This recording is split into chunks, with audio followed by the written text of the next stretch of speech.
What is going on, boys and girls, and welcome back to the Tuesday edition of Stokastic NHL Strategy Show, sponsored by BetMGM. I am your host, Josh Harris. Joining me, I think you've seen him before. He's been on a show or two, once or twice. Slim Cliffy, how are we doing today, Cliffy? We're not doing too bad. Nice little 8-game slate ahead of us here tonight. Decent night of hockey last night, I want to say. I mean, some of the games weren't great. I'd say the late games were actually a lot more interesting. Certainly Montreal, Arizona going overtime. Buffalo played a pretty good game. I didn't watch much of that one. I was watching most of the Montreal game, but not bad. I ended up cashing some of my contests, not some of the others. Wasn't a terrible night overall. I'd like to give a special thank you to Ilya Sorokin for an absolutely incredible performance yesterday. 46 saves with the shutout, lost in the shootout. Don't see that very often. Both goalies getting the shutout because it's a 0-0 game going to a shootout, but that's what happened between Georgiev and Sorokin last night. I think Vancouver kind of performed as expected, got absolutely ran over yet again last night. That team's not looking very hot of late. Thankfully, they're not on the slate here today. How'd you do last night? I almost cashed. Edmonton underperformed. I mean, Saros absolutely robbed Hyman in overtime. That was a bonkers save, but I had a lineup that I really liked without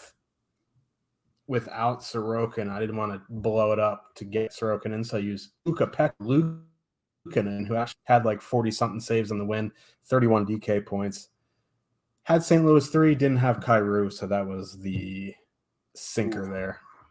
Yeah, Kyrou, he also got hurt yesterday, and we'll talk about that a little bit later. But yeah, he had a hat trick yesterday. I think my problem was the punts. I didn't go with either of the punts I liked. I ended up playing John Carlson because I did like the spot for him. He wasn't terrible. I think a little over 11 DK points, which is, you definitely want more than that, but not awful. But yeah, Brandon Carlo, he had a goal to assist yesterday. Boston 7-3 win. Hated not having him in the lineup. And then Eric Goodbranson goes out and puts up 8 blocks. He was another guy that we were pretty high on yesterday. So he's back on the slate here today. Maybe we can run it back with Goodbranson, but didn't go with the punts. Five Bastion Aho really didn't get there for us.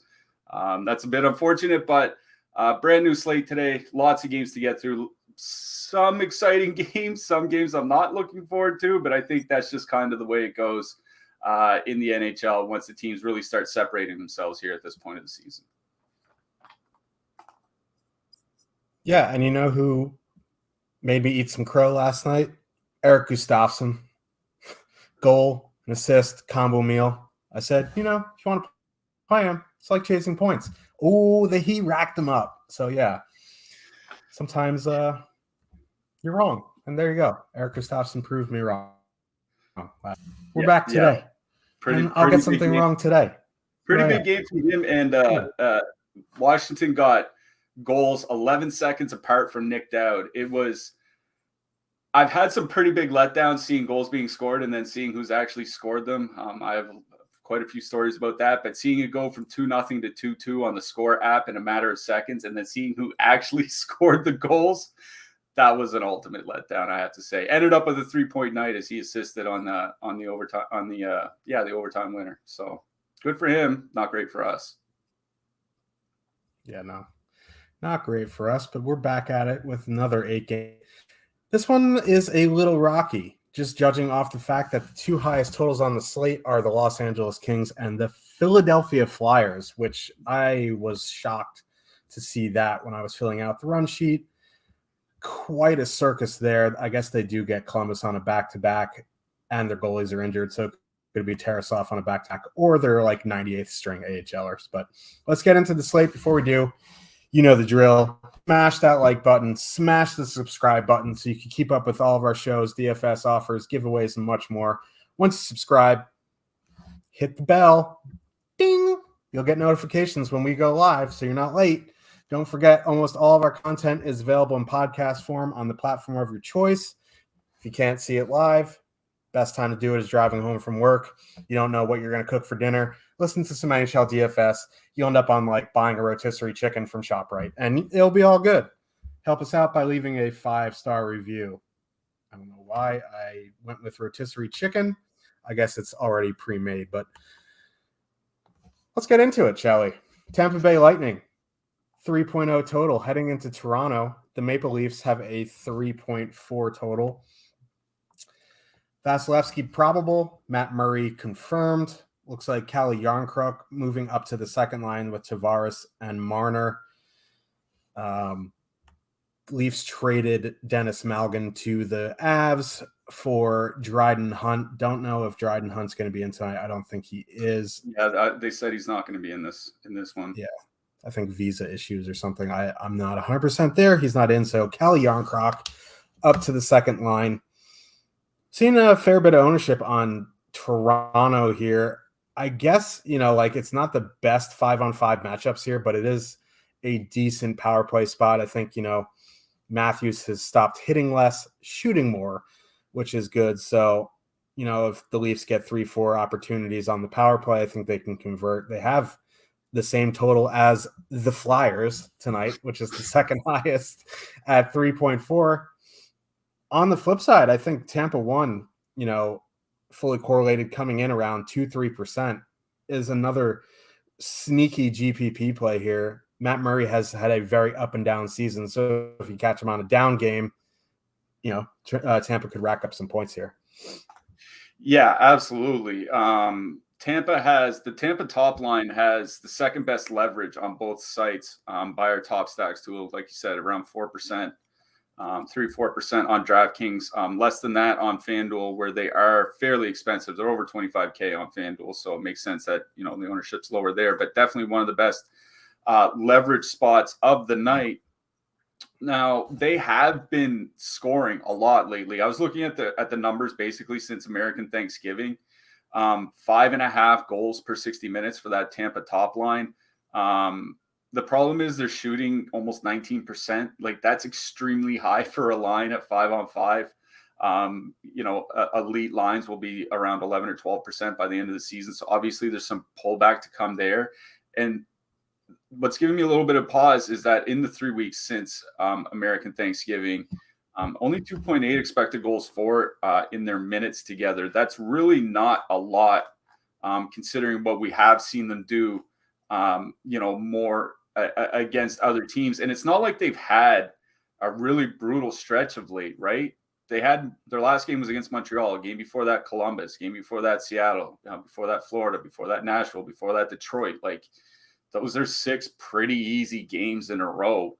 And they're still scoring, but they're not generating as much as we'd like to see. So I don't know if I would get to that Tampa top line in single entry. They're perfectly fine to use. I don't think there's really a big problem using the Tampa top line.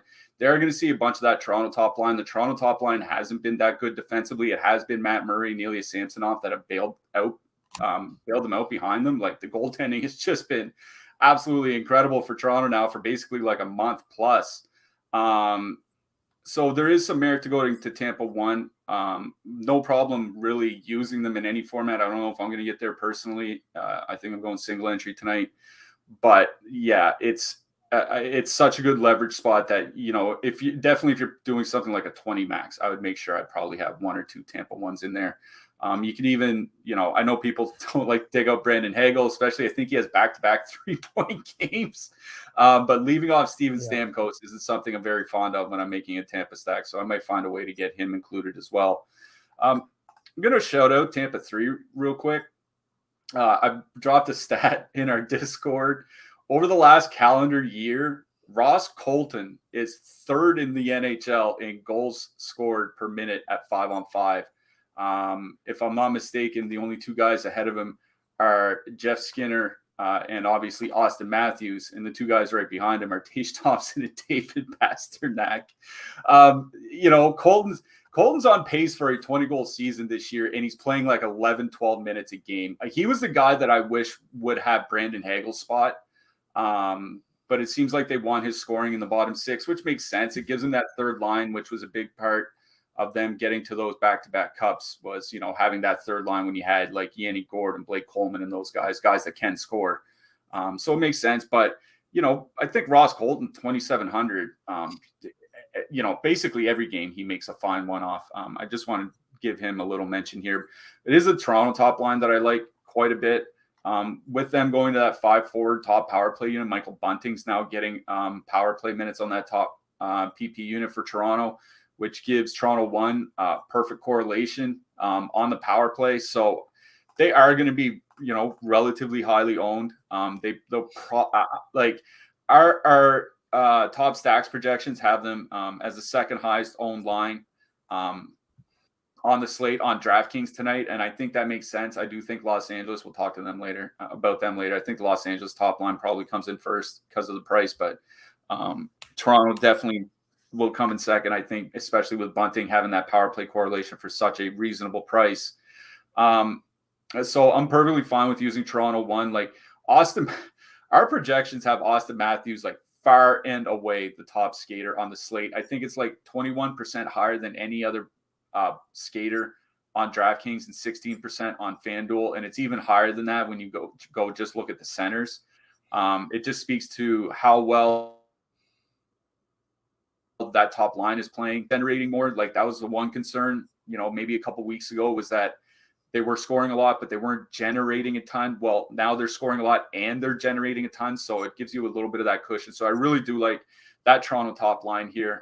Coming in, like I said, relatively highly owned. I think they'll be 10 to 15%. Obviously Matthews probably comes in higher, but that's just the way that goes. But, amongst the expensive lines tonight, I think they're my favorite. Probably not a big surprise for a Toronto line, but there we are. The Toronto second line with Yarncroc there, like, I'm just not a fan of his. I shouldn't say that. I am a fan of his in like real world hockey. Like if I was, if I have had a cup contender, hopeful at least, like the Leafs are, he's a guy I would want on the third line. But second line with John Tavares just doesn't do a lot for me. So I wouldn't mind including like Tavares or Marner or something like that to complete a power play stack. But it is really Toronto one that I'm focusing on here. I think the Tampa Bay top line also very much in play. I think you're going to see a lot of offense between them, or at least a lot of shots generated between those two top lines here tonight. So it is the top lines for me in this game. I don't mind dipping down maybe to a little bit. I think you can one off Ross Colton. Like I said, that's always fine. You can one off Anthony Cirelli, even though I think he's too expensive. So it'd be Ross Colton more than anything. But that's about it. I don't think I'll be touching the Leafs top six or bottom six, on this slate. Yeah, I agree there. I just, there is a $300 queue on DraftKings tonight. And are you going to be different loading in Toronto one tonight? Probably not, but there are ways to get different secondary stacks wise. Just keep that in mind. In any GPP really, but like it's really hard to win a winner take all with a chalky line. Moving to the blue line, I'll just make it quick and easy. Nothing for me on the Leafs side. Don't have much interest there. On the Tampa side, Hedman or Perbix, if your doctor says it's okay. Yeah, Mikhail Sergachev, they said it looks like he'll be back tonight for Tampa. That kind of kills my interest in the depth Tampa defenseman. Like Ian Cole had played like around 20 minutes the last couple of games with Sergachev out. Now that he's back, Cole might be back down around 18. So like I think Cole's fine, but he's not as I'm not as excited to play him now as I was like 5 hours ago. Let's say, yeah. On the Toronto side, like, if you want to include one of the guys with the stack, I'm not going to say no, but they're all playing basically like 18, 19, 20, 21 minutes. Like they're all relatively in the same ice time range except for Connor Timmins. So, you're just kind of throwing darts at that point, especially with no guys on the top power play units. Yeah, nothing for me on the Leafs side. Columbus Blue Jackets, 2.6 total. Heading into Philadelphia, the Flyers have a 3.4 total. Daniil Tarasov confirmed going back-to-back. Carter Hart also confirmed here. Like I just mentioned, Blue Jackets on a back-to-back on the road. Flyers lines, James Van Riemsdyk, Morgan Frost, Owen Tippett on the top line. Joel Farabee, Noah Cates, Travis Konechny on the second line, pushing Kevin Hayes, who's back into the lineup, down on the third line with Scott Lawton, Zach McEwen. Both of the top 6 Flyers lines are almost projected for the same amount as the Tampa top line here tonight, although I think the Braden point projection is a little low. We'll have to check with Jake on that. I don't know if I want to full stack anything. Like, it's a good spot. Tarasov's going back-to-back. Black Jackets are back-to-back on the road. I just don't really like these line combinations. I think my favorite play would be Travis Konechny one-off, or, like a Frost JVR 2-man, something like that. Honestly, I think my favorite play is going back to Columbus one here. I know Ken Johnson isn't on the top power play. He got moved off there yesterday, but, you get Gaudreau, you get Laine. Johnson scored late. They're relatively cheap. They're not wildly over-owned. They're projected well, so I think I like Columbus one here. Yeah, I agree with you. There's a lot I like on both sides, which I never thought I'd really say for a December Columbus Blue Jackets Philadelphia Flyers game, but here we are. I'll start with the Columbus side. I wrote them up today in the picks article, free to read over at Stokastic.com, up on the site. Just head on over to the NHL section. What I'll say about Columbus is that our projections have the Columbus top line for more points, has a higher projection than a bunch of other lines in that range. The Jack Hughes line, the Alex DeBrincat line from Ottawa, the Tampa Bay top line that we just talked about. This Columbus top line has a higher projection than all of them, and they're either the same price or cheaper than all those lines. Same goes on FanDuel. It doesn't matter whether DraftKings or FanDuel. The reason for that is something that we've talked about, in particular with Colorado, but it definitely does apply to Columbus as well, is a concentration of scoring. The same guys typically get in on the goals, right? Like, if Columbus puts up 5 goals here tonight, it's probably not going to be an Eric Robinson hat trick. You know what I mean? It's not because Sean Crowley. Yeah, maybe Sean Crowley goes bananas and has a 4 points game or something. But if Columbus does score a lot of goals, it's probably because the guys that are going to be involved. Now, Rozovic and Nyquist both being on the top power play unit on that second line kind of muddles things a little bit for me. But it's still a really strong projection for the Columbus top line.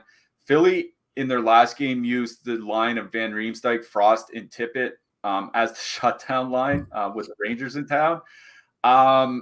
They'll probably go out against Gojo, Johnson, and Laine, and I don't see either of those lines being really particularly good defensively. In fact, in a small sample for both Kent Johnson and Johnny Gojo, and then Van Riemsdyk Frost, and Tippett on the other side, they have virtually the same shot attempts against per 60 minutes, well into the 60s. I think you're going to see some offense traded between those two top lines. So of anything for me in this game on the Columbus side, it's definitely the top line. Now, if you want to leave off Johnson and put in Rozovic for power play exposure, or leave off Johnson, put in Nyquist or what have you, I think that's perfectly fine. I don't have a problem doing that. But Kent Johnson played over 20 minutes last night without top power play time, right? Like, that top line is going to be leaned on heavily until this team starts getting a little bit healthier, especially with Yegor Chenikov being injured. Like, they have so many guys out that they have over half their defensemen missing, and their fourth line is now their third line. Columbus is really going through it right now, so I'd expect a lot of minutes from the top line. I do like Columbus one. I do like Van Riemsdyk, Frost, and Tippett. On the other side, I wrote up Van Riemsdyk in the Power Plays article. He's been playing some pretty heavy-ish minutes over his last 4 games. It seemed like he was eased back into the lineup when he came back from injury, but he's been playing much heavier minutes of late. Him and Tippett have made a good offensive duo, not a great defensive duo, but a good offensive one so far this season, generating nearly 70 shot attempts per 60 minutes. So I think the Flyers top line is fine to just kind of full stack here. I know that it's kind of broken power play correlation, but it's a 3.4 total. I imagine JVR, all 3 of those guys could play 19, 20 minutes here tonight. It is one of those places where you can use a cheap stack to get in your more expensive one. So I do like Philly one. If I was going to drop down to any line for Philly, it would just be going to the second line, Fairby, Cates, Konechny. As always, you can leave Noah Cates off. and just use like a two-man affair being Konechny. Konechny's been by far the best offensive player on the Flyer side this year, so I understand wanting to get him in stacks. They're coming in with a little bit more ownership, though, so it's Philly 1, Columbus 1 for me in this one. Yeah, I think they're showcasing Van Riemsdyk to trade him just because, Cam Atkinson's out for the season.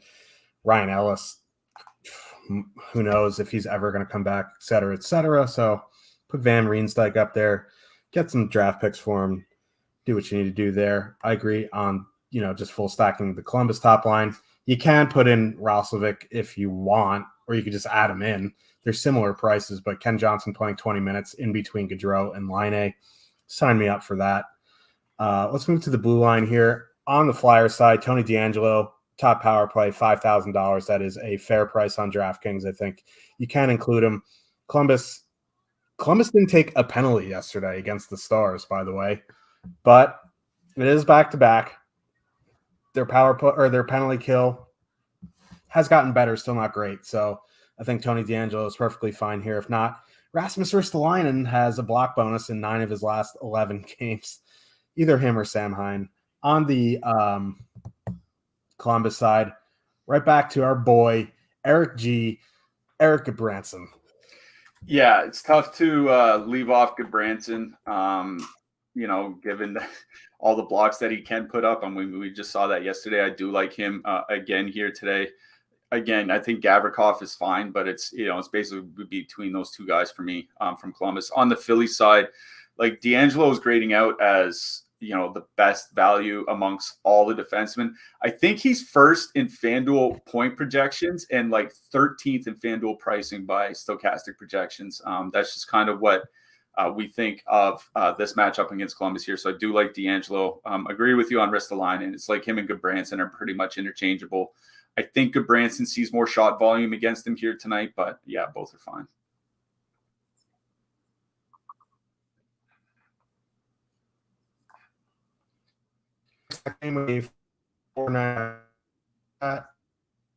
That put up on the screen. My internet is going bonkers. Here we go.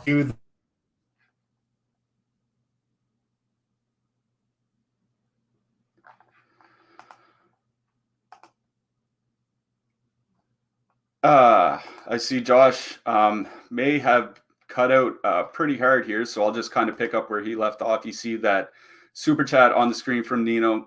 Wishing the both of you happy holidays. Thanks for the great content. Let's go White Cloud. Thank you very much, Nino. Happy holidays to you, and the same to everybody else in the chat. We really do appreciate you guys jumping in here most days with us, if not every day.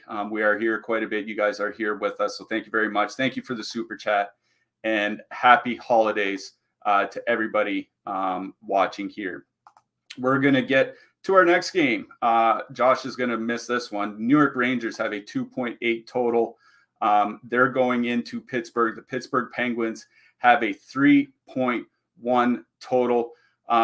Jason Zucker may be back tonight for the Penguins. They said he's going to be a game time decision. Zucker had been playing on the left wing with Evgeny Malkin and Brian Rust, but they had Dan Heinen there with Zucker out, and Zucker was on the fourth line in practice yesterday. So that's definitely something to keep an eye out for at warmups. Zucker has had a pretty good season despite not getting much power play time and not getting much power play production. So Zucker could be back here tonight. Keep an eye out for that. The Rangers had a bit of an injury scare with Philip Hedl. Hedl looks to be ready to go here tonight. He will be on a line with Alexis Lafreniere and Capo Caco, as he traditionally has been. And of course, the Rangers still running Panarin, Zibanejad, and Goodrow, with Kreider, Trocheck, and VC being listed as the third line, but they're really kind of the second line in this matchup. I'll start on the Pittsburgh side here. Ricard Raquel was somebody that I wrote up in the Power Plays article today. Again, you can go check that out. Free to read over on Stokastic.com. What I wrote about was the Pittsburgh power play.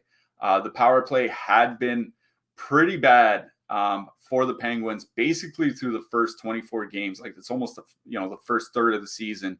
29th in the league through the first 24 games of the season, 29th in goals per minute with the man advantage. Only Columbus, Philadelphia, and Montreal were worse. They had 13 power play goals total in 24 games.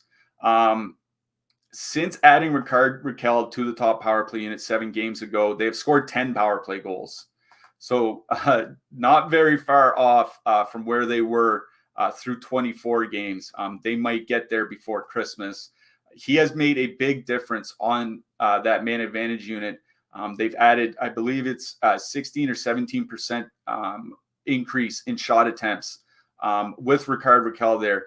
It makes a big, big difference. It's something that I'd written about in prior picks articles here at Stokastic, was that Sidney Crosby was having arguably the best production season of his career, certainly of the last decade, but he had been doing it without any real power play production.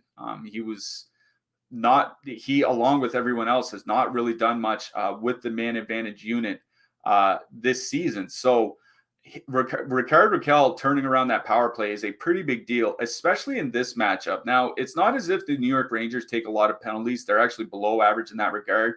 But the big problem with Igor Shesterkin this season has been his save percentage on the penalty kill. It's the one thing that's really differentiated him from his season last year. So if the Pittsburgh Penguins can keep that good power play mojo going, they could definitely have a good game here tonight.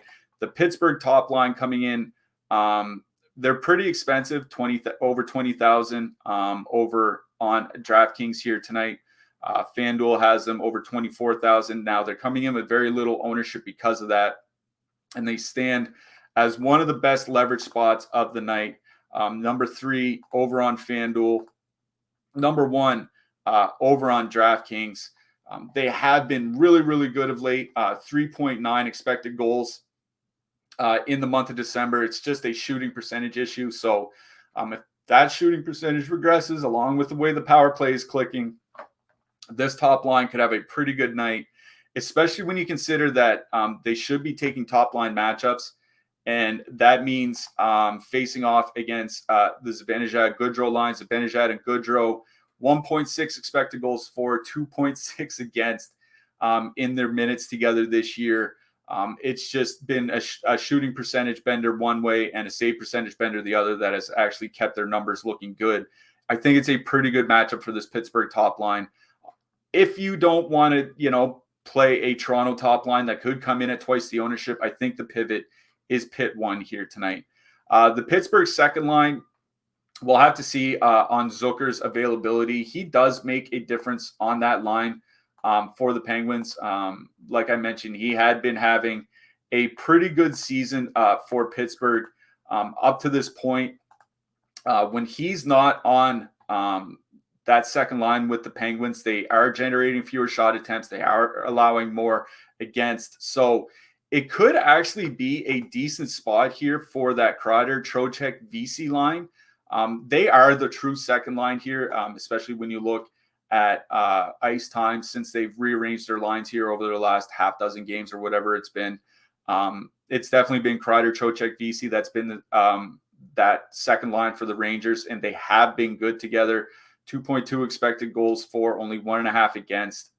They're really carrying the play. I think they stand a pretty good chance of having success here against that Pittsburgh second line. So I'm probably out on the Rangers top line.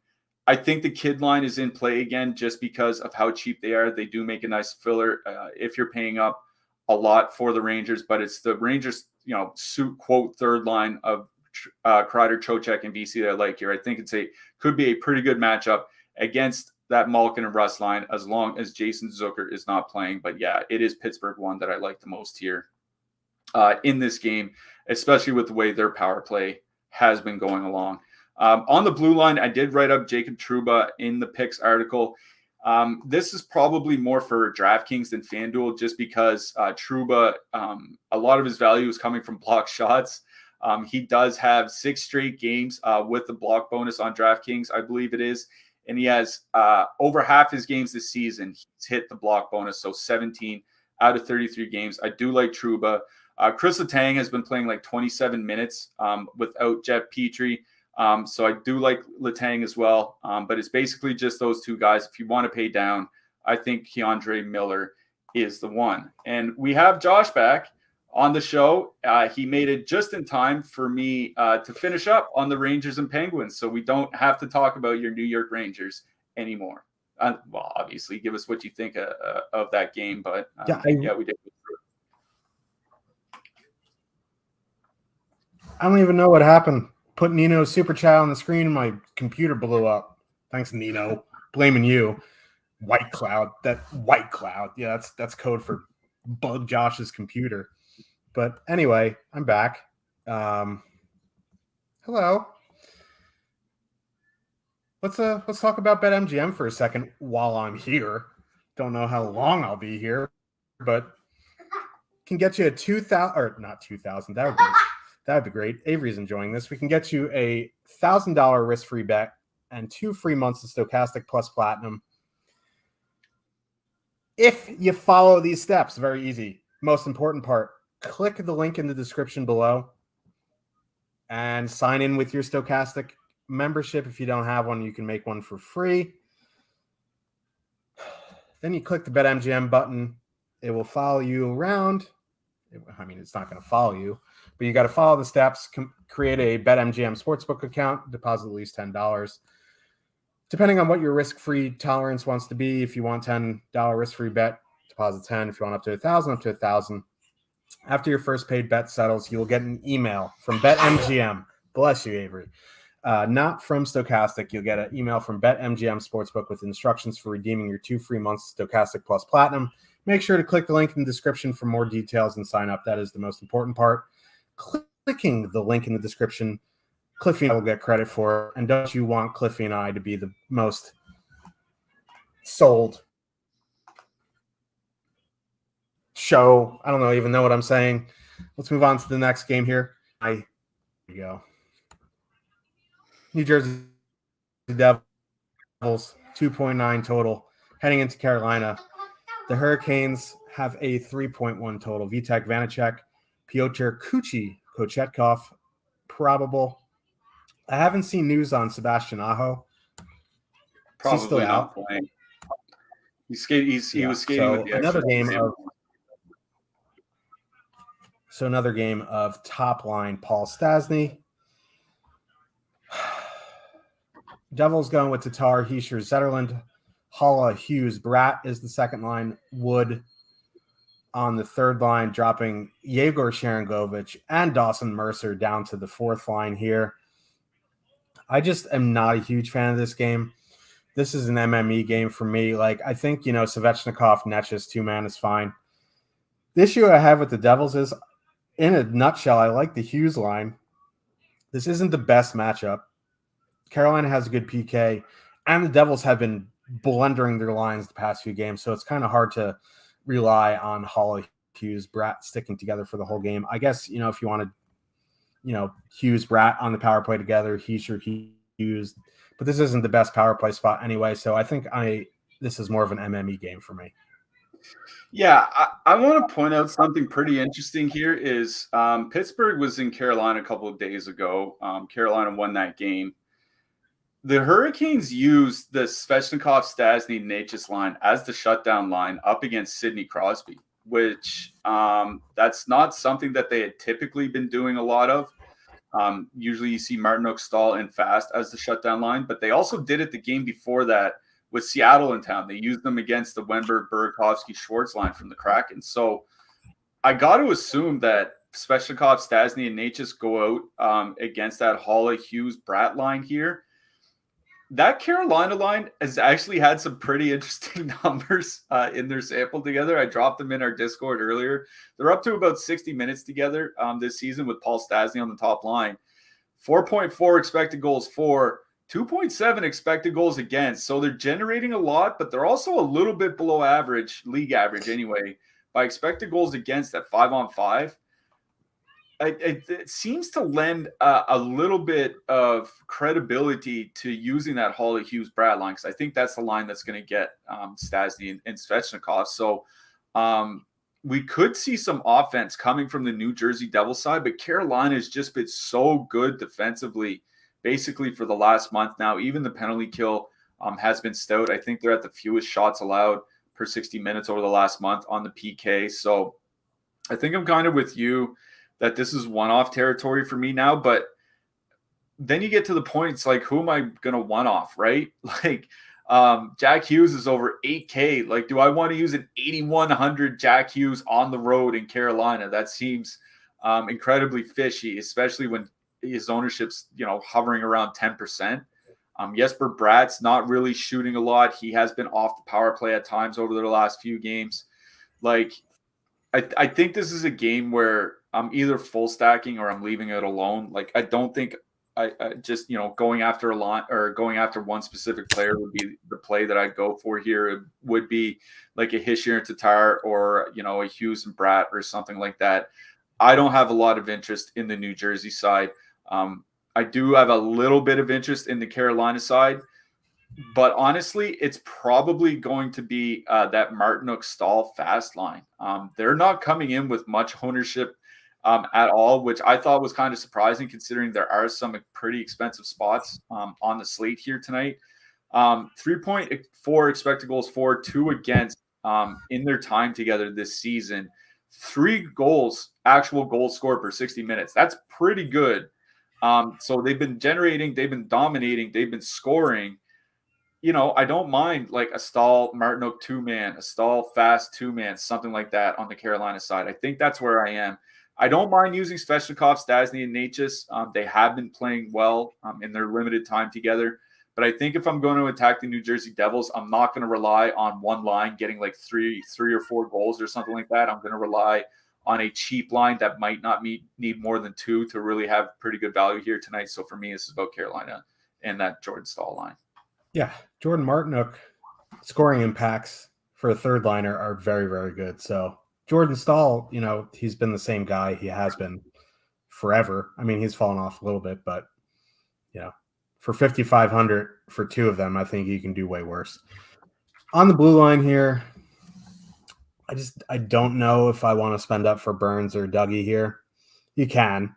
I don't know if it's necessary. On the Carolina side, I think, it's Brady Shea, Brett Pesce. On the Devil side, I think it's Graves or Siegenthaler. Yeah, Siegenthaler's the guy that kind of sticks out to me. Good minutes, can block, get that block bonus. Don't mind that. I think Siegenthaler's probably the defenseman I like most in this game. Brett Pesce's always fine as long as he's in that low to mid 3s range. So I think he's playable as well. But this is a spot where I'm looking for the cheap defenseman. And I think Siegenthaler, Ryan Graves as well. I think he's fine. But it's those cheap guys that I'm looking for in this one. Yep, agreed. Ottawa Senators with a 3.1 total heading into Winnipeg. The Jets have a 3.4 total. Cam Talbot probable. Big save Dave. Rittich confirmed. Hellebuck is sick. They called up a AHLer to be Rittich backup tonight. Tim Stützle is still out. Derek Brassard still the top line center. We're going back-to-back games with Paul Stastny and Derek Brassard, the 1C here. Quite a circus. Normally, like if Wheeler was healthy, I'd go to this top line for the Jets here. But I think despite how hot the second line is shooting, they're shooting something ridiculous, like 25%, something ridiculous like that. The Connor Dubois line here with Sam Gagner, they're going to avoid Brady Tkachuk. They're going to get Pinto Beans with DeBrincat and Batherson. And that's just a really good matchup. They're not coming in with a lot of ownership. You get 2 guys on the top power play here. The Ottawa Senators penalty kill is not great. So, yeah, I think for me, Winnipeg too. And on the Ottawa side, like, it's a pretty good matchup with Dave Riddick in net. It's a big drop-off. But, like, with Derek Brassard and Shane Pinto as your top 2 centers, I kind of worry that they're not going to create enough to have a ton of chances here. So what are your thoughts on this game? Yeah, I'm with you with that Winnipeg top line. With Carson Coleman there, I just don't have interest. Cole Perfidi and Mark Scheifele, good players. Like, I don't know, like they're not dominant enough to carry somebody that doesn't necessarily belong there. Like Perfidi and Scheifele aren't like Kaprizov and Zuccarello or something like that. You know what I mean? Like it's a completely different story here. Like they're fine, especially where Coleman's coming in so cheap. I think he's even only like 3,400 over on FanDuel. So, yeah, they're fine, but it is back to the Winnipeg second line that I do like here. They have been riding pretty hot, but they have also been generating a little bit more of late. Around 50 minutes with Sam Gagner as the third man on that line. 3.4 expected goals for, 2.9 against, 3.7 actual goals for, over 70 shot attempts per 60 minutes.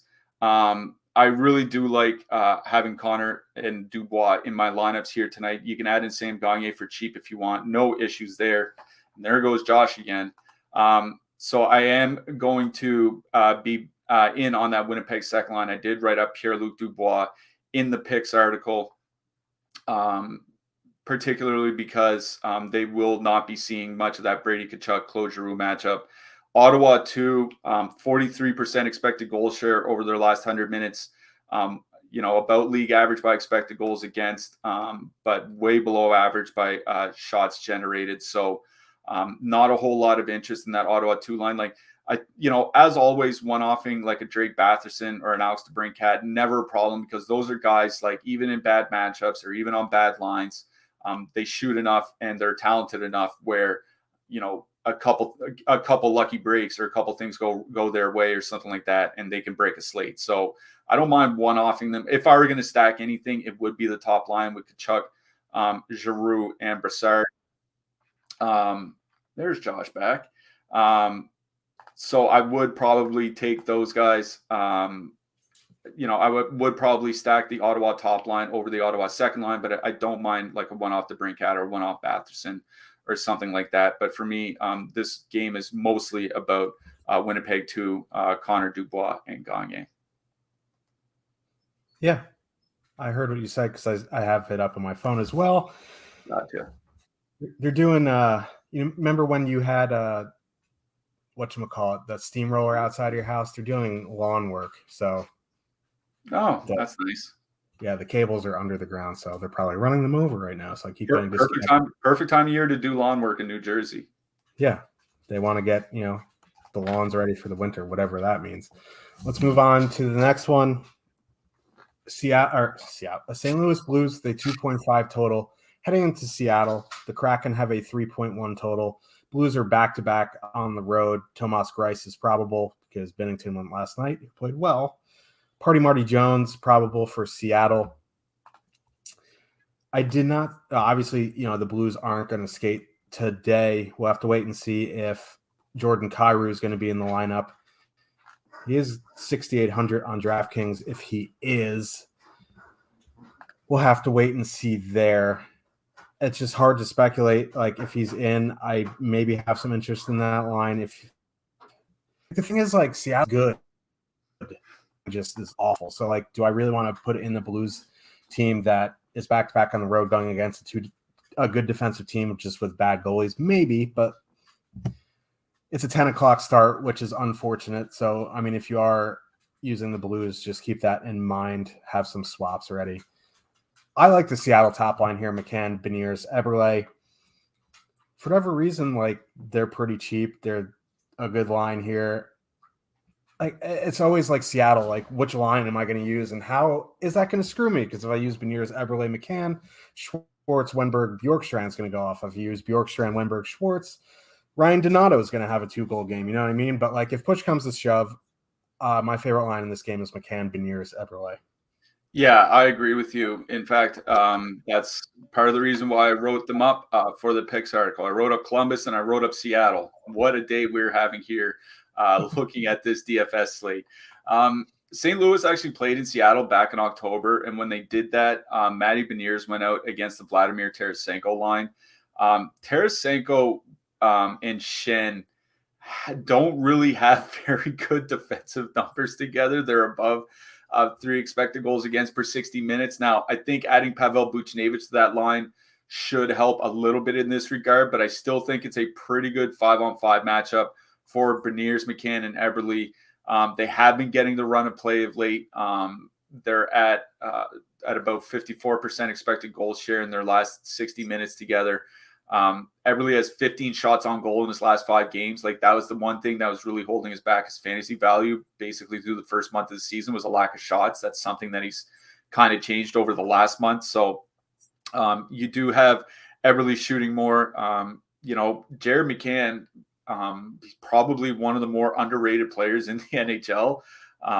He's a guy that, can put up 20, 25 goal seasons as long as he's playing decent minutes with decent line mates. So they've had a good season so far this year. The ownership is very much in check. Our top stacks tool has them around 4%, which is perfectly fine. Like you said, all three Seattle lines can score, but I do like the 5-on-5 matchup for that Beniers line especially. So that's the line that I would be looking at on the Seattle side. Oliver Bjorkstrand, it was nice to see him kind of regain his slotting a little bit. Still not playing massive minutes. He does have, some more games around the 16, 17-minute mark, which is nice because he had a lot of games around the 11, 12, 13-minute mark, end of November, early December.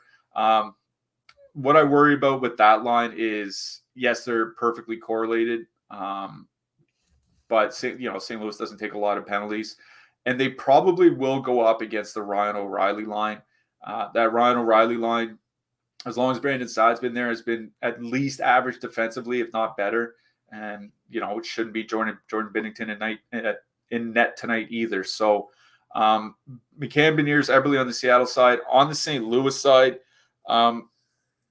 until we get an update on Kairu's status, I don't really know which direction to go here. I don't want to use Saad, O'Reilly, and Levo.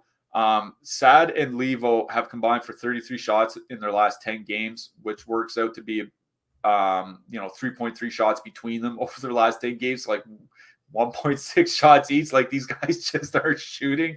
So not much for me from that St. Louis top line. If Kairu was in, I'd have no problem going back to Barbashev, Thomas, and Kairu here.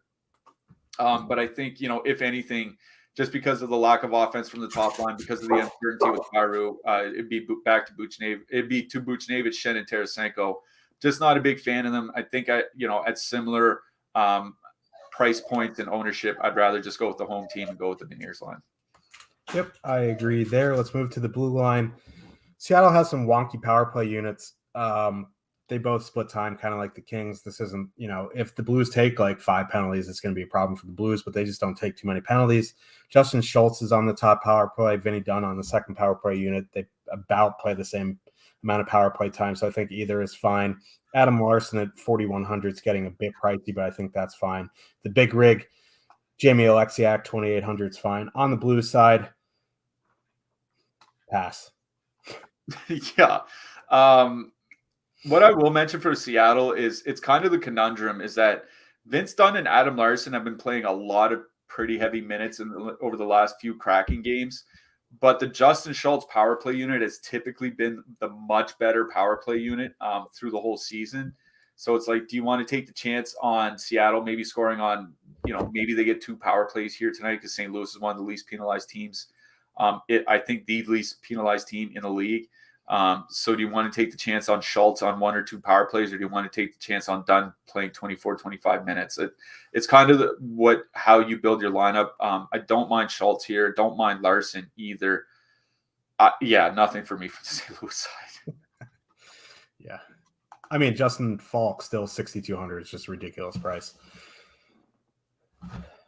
If you've never signed up for Stokastic NHL, we have a 3-day risk-free trial for you. Click the link in the description so your boys, Josh and Cliffy, get the credit and we can be the top selling show, which may trigger some fun stuff that we give away later in the year. I like giving away stuff. Who doesn't like free stuff? You click the link in the description. You get full access to everything NHL that we have to offer: projections, ownership, top stacks, rankings. You see the top stacks tool there. Shows you lines, top 2 stack percentage, leverage. Positive leverage is generally what we're looking for. I think leverage is kind of more important than ownership. If a line is chalky but still have positive leverage, that's what we look for. Here's the lineup builder. That's how I run through the show. I can go line by line, game by game. It shows lines, power play units, projections, ownership, line projections, and then you can even mess around with building lineups. It is easily the best tool that we have. We ran through building a lineup before, but seriously, if you want to try it out, you can do it for 3 days risk-free. You also get access to the Discord. Lots of good minds in there, lots of news, lots of craziness. It is fun. Let's get to the next game. Seems like it's going to be our Barnum and Bailey's circus. Anaheim Ducks with a 2.5 total heading into Los Angeles. The Kings have a 3.9 total. Lucas Dostal, Phoenix Copley confirmed.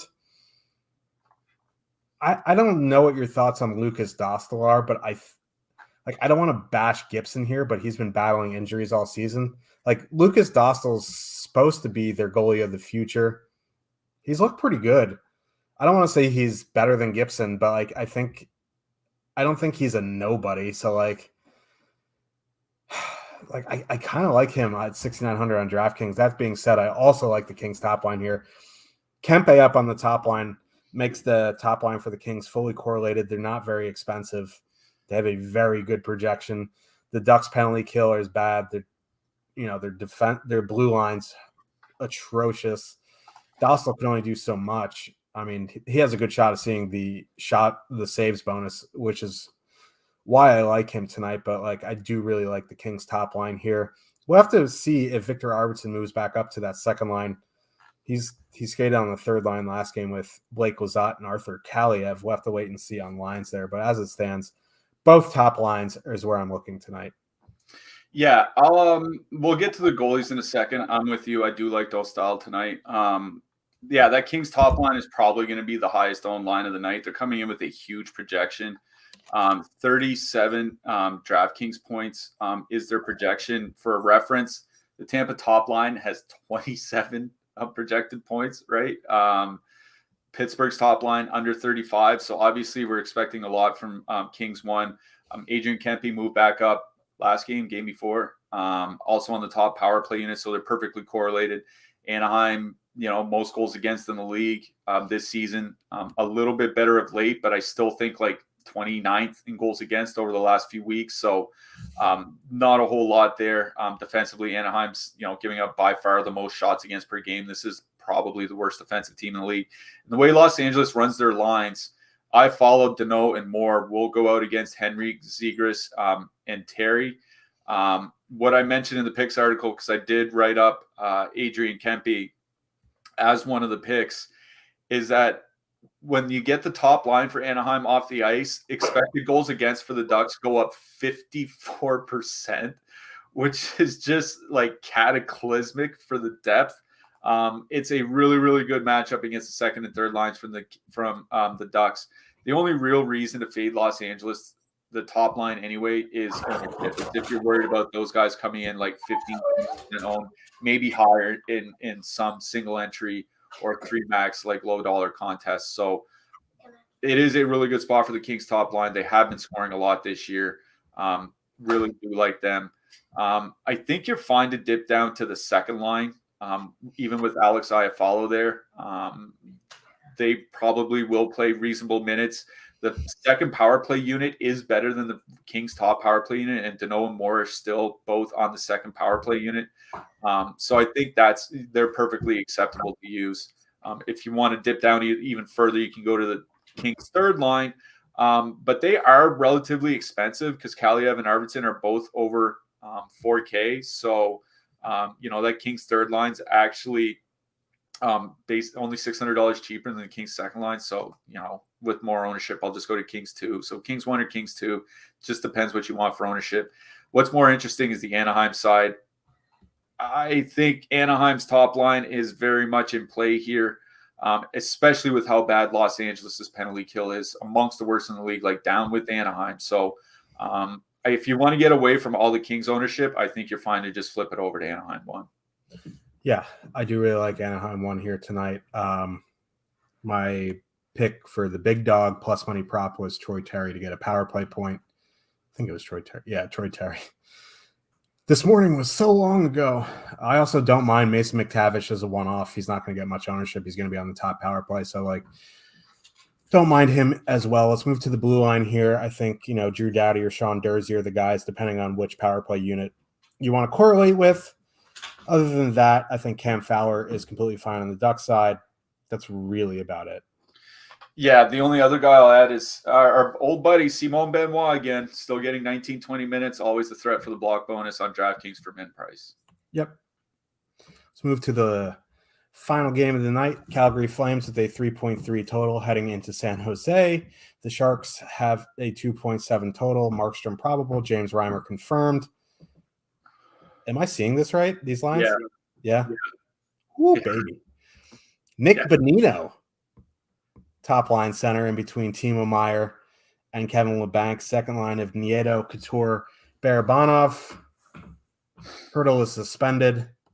Great googly moogly. We have Paul Stastny, Derek Brassard, Nick Bonino as top line centers in the year of our Lord 2022, almost 2023. Must be the year of the chicken. I don't know what to do with this here. I guess, like, if anything, it would just be like I go with like a Meier Bonino 2-man, but like, I don't know even know if that's necessary. The Kings top or the Flames top line, they've actually, these new lines, although Lucic is up on the second line now.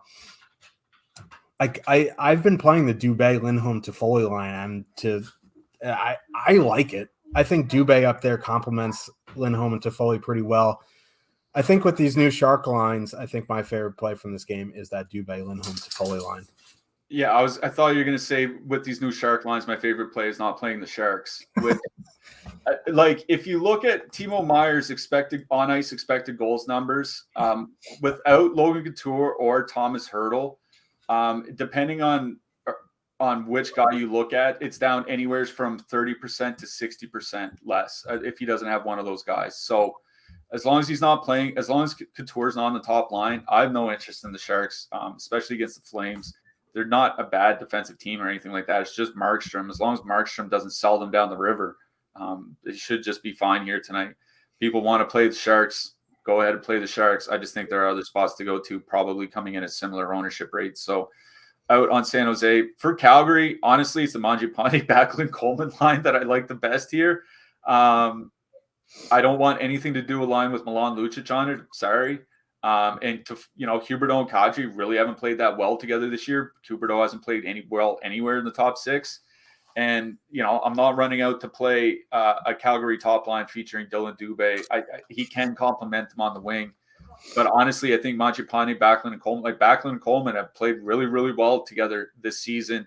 San Jose depth is just looking all kinds of beat up, even with Mario Ferraro back. So I think this is a spot where you can dip down to that Calgary third line and, get one of those cheap lines that's not coming in with extreme ownership, right? Like, this isn't the Philly 1 or, even Los Angeles 3 or something like that. They're coming in with very little ownership. So Calgary 3 for me in this game. King Bacon Pie trying to say hello, but he doesn't want to come up. Yeah, I think I'm a little bit higher on Dylan Dubé than you are, and that's fine. We're allowed to disagree. So yeah, I don't mind that Calgary top line around 3%. You can do much worse. Yeah, that third line, you get two guys on the second power play unit. Blake Coleman, 2,800. If you play 15, 16, 17 minutes at that price, perfectly fine. As a filler, you're not getting much ownership. Let's move to the blue line here. On the Shark side, with Mario Ferraro back, maybe Mario Ferraro. That's really about it. Like, Carlson, 8,200 is just too expensive for this spot. On the Flame side, Noah Hannafin, 5,600 seems really expensive. No, Rasmus Anderson, 5,700 on the top power play for, the Sharks penalty kill has kind of fallen off a little bit here just because the goaltending can't be like 950 or whatever it was, but like 5,700 for this power play spot, a little expensive. So I guess Chris Tanev at 2,600. Yeah, I'll just say Mario Ferraro and say I'm not playing any other defenseman from this game unless it's Mario Ferraro. So that's kind of where I am. Everybody else is way too expensive. That's just the way it is. Yeah. This slate is beautiful. We have completed it. Let's talk some goalies. What are you liking in that? Yeah, I will mention Dostal. What I wrote about in my Power Plays article or my picks article is in 25 starts between Gibson and Dostal, they have at least 15 DraftKings points in 12 of them. And that's because they just see so much rubber. So as long as Los Angeles doesn't score like 5 goals here tonight, I think Dostal could put up a decent night for really, really cheap on DK. Also mentioned Kochetkov for Carolina, and as well Tristan Jarry against your New York Rangers. So those 3. And then obviously Phoenix Copley on FanDuel because he's got that Ilya Samsonov pricing going on. Yeah, don't mind Igor as well at 7,400 on DraftKings. Igor always in play, can steal any game.